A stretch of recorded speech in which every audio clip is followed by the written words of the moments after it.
Okay, everyone, we just finished the malabsorption syndromes. Now we're going to talk about inflammatory bowel diseases.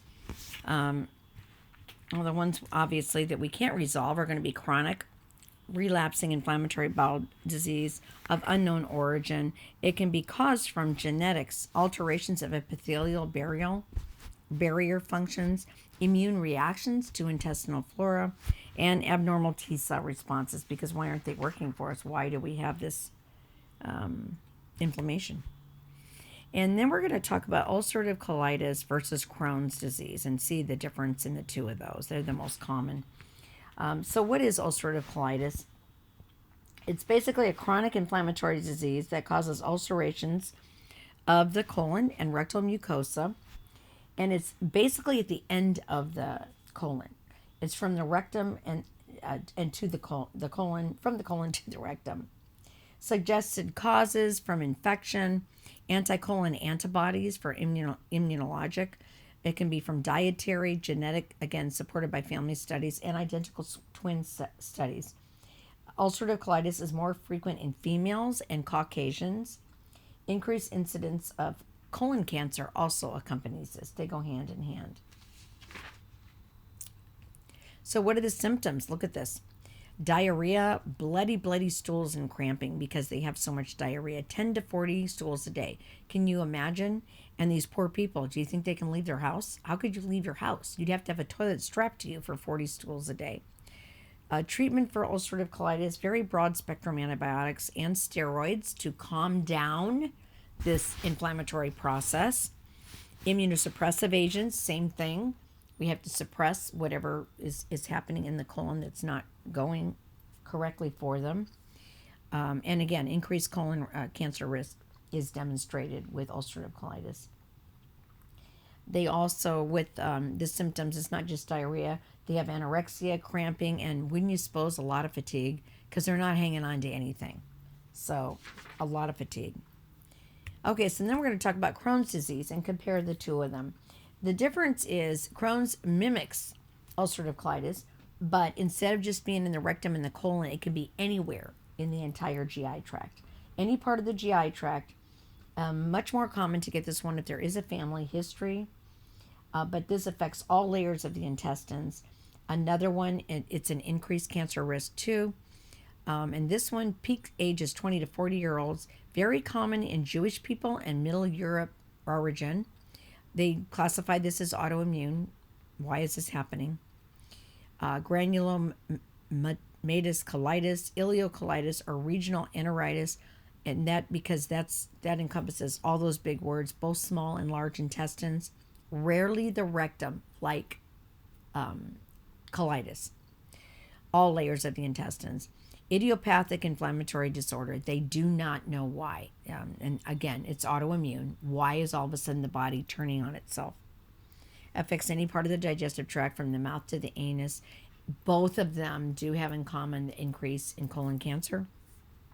And we know that cancer is autoimmune. So, difficult to differentiate from ulcerative colitis. Very similar risk factors and theories of causation as ulcerative colitis. Let's see. Okay. It causes skip lesions where on exam or lower upper GI, you can see them where it actually skips some parts in the colon. It's what that means. It'll affect some segments of the intestine, but not others. But thank God, can you imagine it affected all of it? Because there are ulcerations along the colon, which we know an ulceration is a little hole or a very, very, very rough area. Can produce longitudinal and transverse inflammatory fissures that extend into the lymphatic system of the blood. Anemia can result due to malabsorption of vitamin B12 and folic acid. Treatment very similar to ulcerative colitis. Less common to have bloody stools than with ulcerative colitis. Inflammation spreads very slowly and progressively. Enlarged lymph nodes block lymph flow in the submucosa layer of the gut. Mucosal ulcerations are called skipping lesions because they aren't continual. And again, just like with ulcerative colitis, we're going to use broad spectrum antibiotics and immunosuppressive agents. Clinical manifestation or symptoms, steady colicky pain in the right lower quadrant, which is kind of crazy because that's how it mimics ulcerative colitis, because we know it can be anywhere. Cramping due to acute inflammation. Sometimes there's a palpable mass in the right lower quadrant due to bowel thickening. Weight loss secondary to diarrhea and malabsorption. Malnutrition, diarrhea due to bile salt malabsorption. Nothing's being absorbed because it's flying out of the body. Bloody stools. And this one we see more in Crohn's than we do ulcerative colitis, is called steatorrhea. It's excess fat in feces. And you're like, well, what's that about? Usually we're just looking for blood in the stool. Well, when they have either colitis or Crohn's, we're also going to see if there's fat in the stool. And excess fat in the feces, you actually can see it. They test for it, but you can see it. It has like an oily appearance. It's very a shine to it. And it's extremely foul smelling. And probably because that nothing's being absorbed in the body. All the vitamins, everything's coming out. And again, they're going to have right lower quadrant pain. Complications of Crohn's, anal fistulas. And what's a fistula? It's an opening that's not supposed to be there. Perineal abscess. Again, the immune system is in trouble. So they can get very, very sick with abscesses of bacterial infection. Fistulas to the bladder or vagina or to the skin, meaning we've got openings that go out to the skin or the vagina or bladder. Intestinal obstruction, nutrient deficiencies and fluid imbalances goes without saying, with both of them because of the diarrhea. It's just nothing is sticking. Okay. So treatment of Crohn's, and we're going to talk a lot about these in the next lecture for when this one's done. But cefalozine is a strong anti-inflammatory for the colon. Corticosteroids, again, for anti-inflammation is what we would take that for. Anti-diarrheal meds, that goes without saying. Opioid, if they do have that right lower quadrant pain. And they have so much diarrhea, we're not going to worry about these folks getting stopped up with constipation like we do everybody else. They actually need to be stopped up a little bit. Vitamin supplements, again, malabsorption, that goes without saying. Dietary changes. These poor folks, how we say, fruits and vegetables, fruits and vegetables, fruits and vegetables for every other system. In this system with Crohn's and ulcerative colitis, they can't eat healthy food. They can't eat this stuff because of what's going on in their belly, and we don't want them. They need high fiber, but in bulk. So we're going to eliminate fruits and vegetables and high fiber foods. Low residue diet, dairy products, spicy and fatty foods. We're going to eliminate all of this. No alcohol, caffeine, or smoking for these guys. Surgery if there's a bowel perforation. Broad spectrum antibiotics, and they're going to be NPO a lot of times because we have to rest the gut. We've got to rest it. And if they are nothing by mouth, we have to put them on what we call hyperalimentation. And it's very, very specific fluids for the body, but it's loaded with electrolytes and sugar and all kinds of nutrients to put that body back in pH balance and get them out of metabolic acidosis and alkalosis. More acidosis probably at this point. All right, now we're going to move on to liver disorders, which can be a ton. We know with any liver disorder, though, before moving on, we're going to have decreased production of clotting factors because of the whole vitamin K process that goes on. Diminished albumin, which is protein in the blood. Inadequate antibody production, accumulation of toxins, because it's a huge, huge excretory organ. Hormones. Bilirubin's increased in the blood with impaired bilirubin excretion from the liver because it's conjugated. We take unconjugated bilirubin, we conjugate it in the liver, and then we send it out the stool. An increase in blood ammonia levels, which, again, another toxin. If the liver's in trouble, I can't get rid of it, and that goes back in the blood, and we have hepatic, which is liver. It leads to encephalopathy.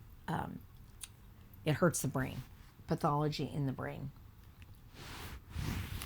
So another thing that we're going to have in liver disorders is portal hypertension. So what is that? It's abnormally high blood pressure in the portal venous system due to resistance to portal blood flow. Most common cause of portal hypertension is going to be cirrhosis of the liver, and we're going to talk about that in a minute. So, first of all, let's back up. What is the portal system? It's the system of veins that carry blood from the abdominal organs to the liver. Another definition is a system of blood vessels in which blood, after passing through one capillary bed, is conveyed through a second capillary network. So portal hypertension, I think I already said that.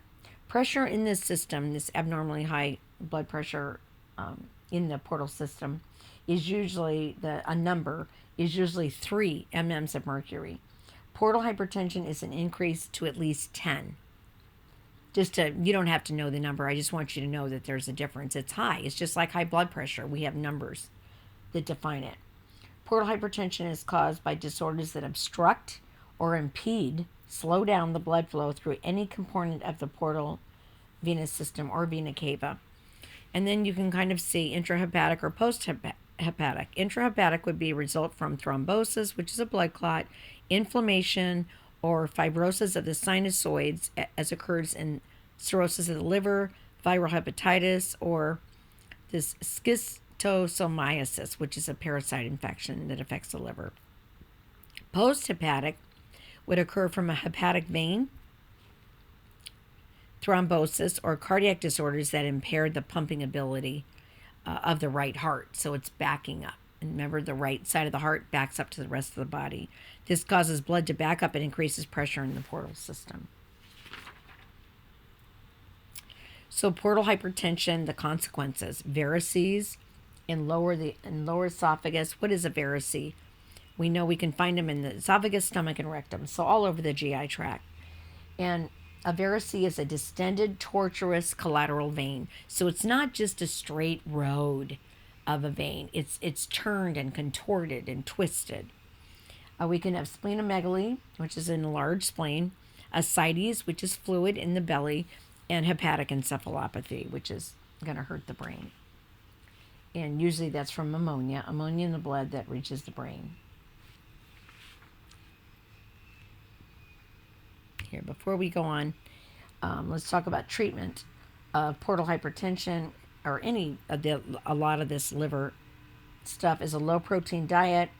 Lactulose is a medication that will diminish production of ammonia due to the low pH of the colon, diminishes ammonia in the bloodstream, and excreted. Lactulose will take it and excrete it right out the stool because the mechanism in the liver is broken. It can't break it down. Okay, I'm going to stop right here and then I'll come back on I believe this is the third one, the fourth one, and we'll talk about the different hepatitises.